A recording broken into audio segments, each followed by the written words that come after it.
नैसर्गिक आपत्तीपुढं मानवाचं सहसा काही चालत नाही, परंतु जर एक टीम म्हणून एकत्र येऊन त्याचा सामना केला तर मात्र आपण नक्कीच विजय मिळवू शकतो, हे भोसरे गावातल्या या महिलांनी सिद्ध केलं. झालं असं की गटातल्या एका शेतातलं सोयाबीन काढणीला आलं होतं. मजूर मिळत नव्हते आणि पाऊस येण्याची चिन्ह होती. लवकरात लवकर सोयाबीन काढणं गरजेचं होतं. मग काय, महिलांनी रात्रीच तात्काळ एक मीटिंग बोलवली आणि महत्त्वाचा निर्णय घेतला.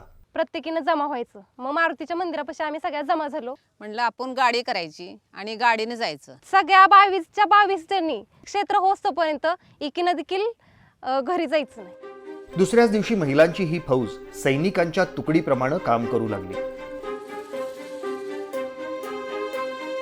पाऊस जसा दबा धरूनच बसला होता. एवढा पावसाचं आभाळ होतं आणि एवढ्या महिला आल्या होत्या, पण तरी पण गॅरंटी वाटत नव्हती की हे काढून निघल आणि निवाऱ्याला जायला आणि एकत्र राहील सोयाबीन, असं गॅरंटी वाटत नव्हती. पण एक क्षणही वाया न घालवता, न थकता, न थांबता महिला एका ध्येयानं काम करतच राहिल्या. एकट्या शेतकऱ्यानं करायचं म्हणल्यानंतर खूप कष्टाचं काम, कारण त्याला किती पण पुढं सरकायचं म्हणलं तरी मागं हाय तेवढं दिसतं. आणि एकत्र आल्यामुळं सगळ्यांनी घेतलं का नाही की मग उरकतं पण पटपट ते काम. असं आहे.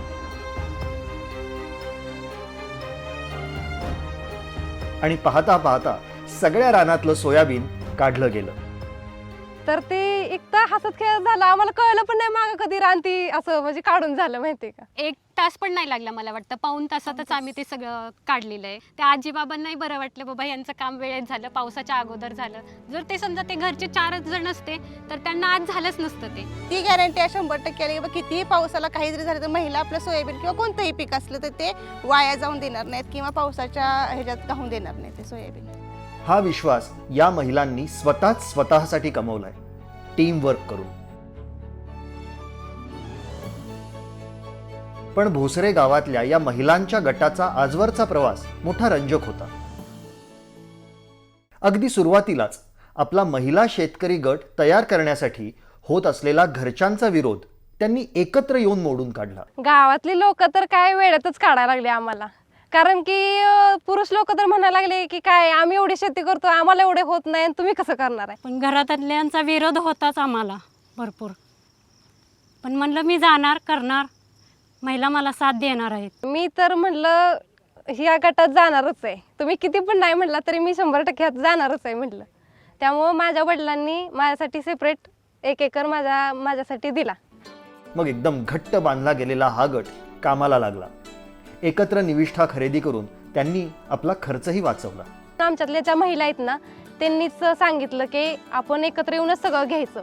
तुमचं पीक असू द्या, काय बियाणं असू द्या, औषध असू द्या, खतं असू द्या, आम्ही एकत्र घेतल्यामुळं आम्हाला ती एकदम असं स्वस्त दरात म्हणजे कमी दरात भेटली. असं शेतीतलं प्रत्येक काम मग या महिला एकत्र येऊन इर्जिक पद्धतीनंच करू लागल्या.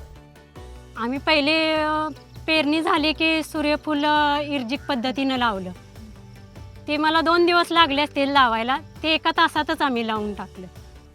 आम्ही आधी मीटिंग घेतो की दुसऱ्या दिवशी आपल्याला नक्की काय करायचंय, कुणाच्या क्षेत्रावर जायचंय. म्हणजे आता समजा एखाद्याची खुरपणी सुरू आहे, खुरपणीला आलंय सोयाबीन, त्यांचं जायचं आणि त्यांचं ती पूर्ण क्षेत्र खुरपून घ्यायचं. पक्षी थांबे ही सगळं आम्ही इर्जिक पद्धतीनं केलंय. औषधाची फवारणी इर्जिक पद्धतीनं केली. चिकट सापे पण लावले इर्जिक पद्धतीनं. सोयाबीनचं ते बी आहे ना, ती पण आम्ही इर्जिक पद्धतीनंच लावलेलं आहे. या एकोप्यानं कामं तर पटापटा झालीच, पण भरपूर आनंदही या महिलांनी लुटला. आम्ही एकत्र येतो सगळ्या जणी जमून, म्हणजे हसत खेळत गाणी म्हणत असं म्हणजे सगळी कामं करतो. आम्हाला कामाचा कंटाळा येतच नाही, कारण एकत्र आल्यामुळं हसत खेळत आम्ही कामं करतो. म्हणजे कोणतं पण तुमचं काम असू दे, हे हसत खेळत होत. माझा गट म्हणजे माझं कुटुंब, ही भावना प्रत्येकाच्या मनात रुजली गेली. हा म्हणजे सगळा गट म्हणजे हा माझाच गट आहे, एकटीचा नाही. म्हणजे एकटी होऊन नाही मी, सगळे मिळून ही माझं कुटुंबच आहे.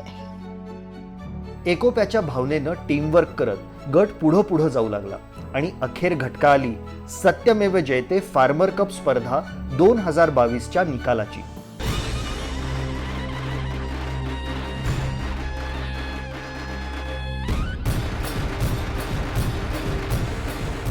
सर्वांना नमस्कार, खूप प्रेमाचा नमस्कार. नमस्कार.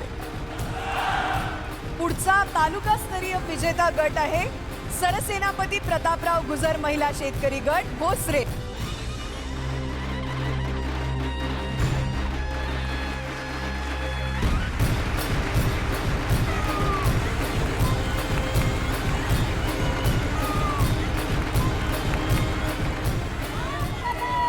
सत्यमेव जयते फार्मर कप स्पर्धेत भोसरे गावच्या या महिला शेतकरी गटानं तालुक्यात चक्क पहिला क्रमांक पटकावला.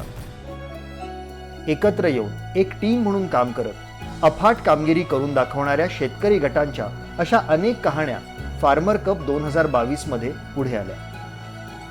एकट्या शेतकऱ्याला जी आव्हानं पेलवत नाहीत त्या आव्हानांवर फार्मर कपच्या शेतकऱ्यांनी एकत्र येऊन अगदी सहज विजय मिळवून दाखवला.